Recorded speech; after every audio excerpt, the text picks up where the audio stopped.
दिल्ली फसाद मामले में अपोजिशन का एक वफ्द आज सदर जमहूरिया रामनाथ कोविंद से मुलाकात करेगा। इस वफ्द में CPM leader Sitaram Yechury, CBI leader D Raja, Congress leader Ahmed Patel और आरजेडी लीडर मनोज झा समेत मुख्तलिफ पार्टियों के लीडर शामिल होंगे।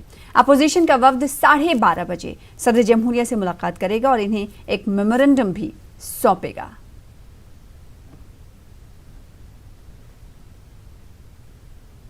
इनोवेटिव इन्वेस्टिगेशन के लिए पुरस्कार मिलना चाहिए। ऐसा इन्वेस्टिगेशन जिसमें कई जगह पीड़ित ही ले आए गए हैं दायरे में, अभियुक्त बना दिए गए हैं। वो छात्र नौजवान जो अहिंसा की बात कर रहे थे, एक हाथ में संविधान एक हाथ में तिरंगा लेकर के, आपने उनको अभियुक्त बना दिया। एकेडमिशियंस को अभियुक्त बना दिया जिन्होंने पूरी जिंदगी गांधीवादी दर्शन की बात की। आपने उन पॉलिटिकल लीडर्स को फ्रेम कर दिया और करने की चेष्टा कर रहे हैं जिन पॉलिटिकल लीडर्स ने कोई एक बार उनका सीवी देख ले कि उन्होंने हिंदुस्तान के लिए, यहाँ की सरजमी के लिए, यहाँ की मिट्टी के लिए क्या किया। लेकिन हाँ, ये दौर अद्भुत है। शायद दिल्ली पुलिस के आका लोग किसी पुरस्कार की चाह में होंगे, इसलिए नया नैरेटिव कर रहे हैं।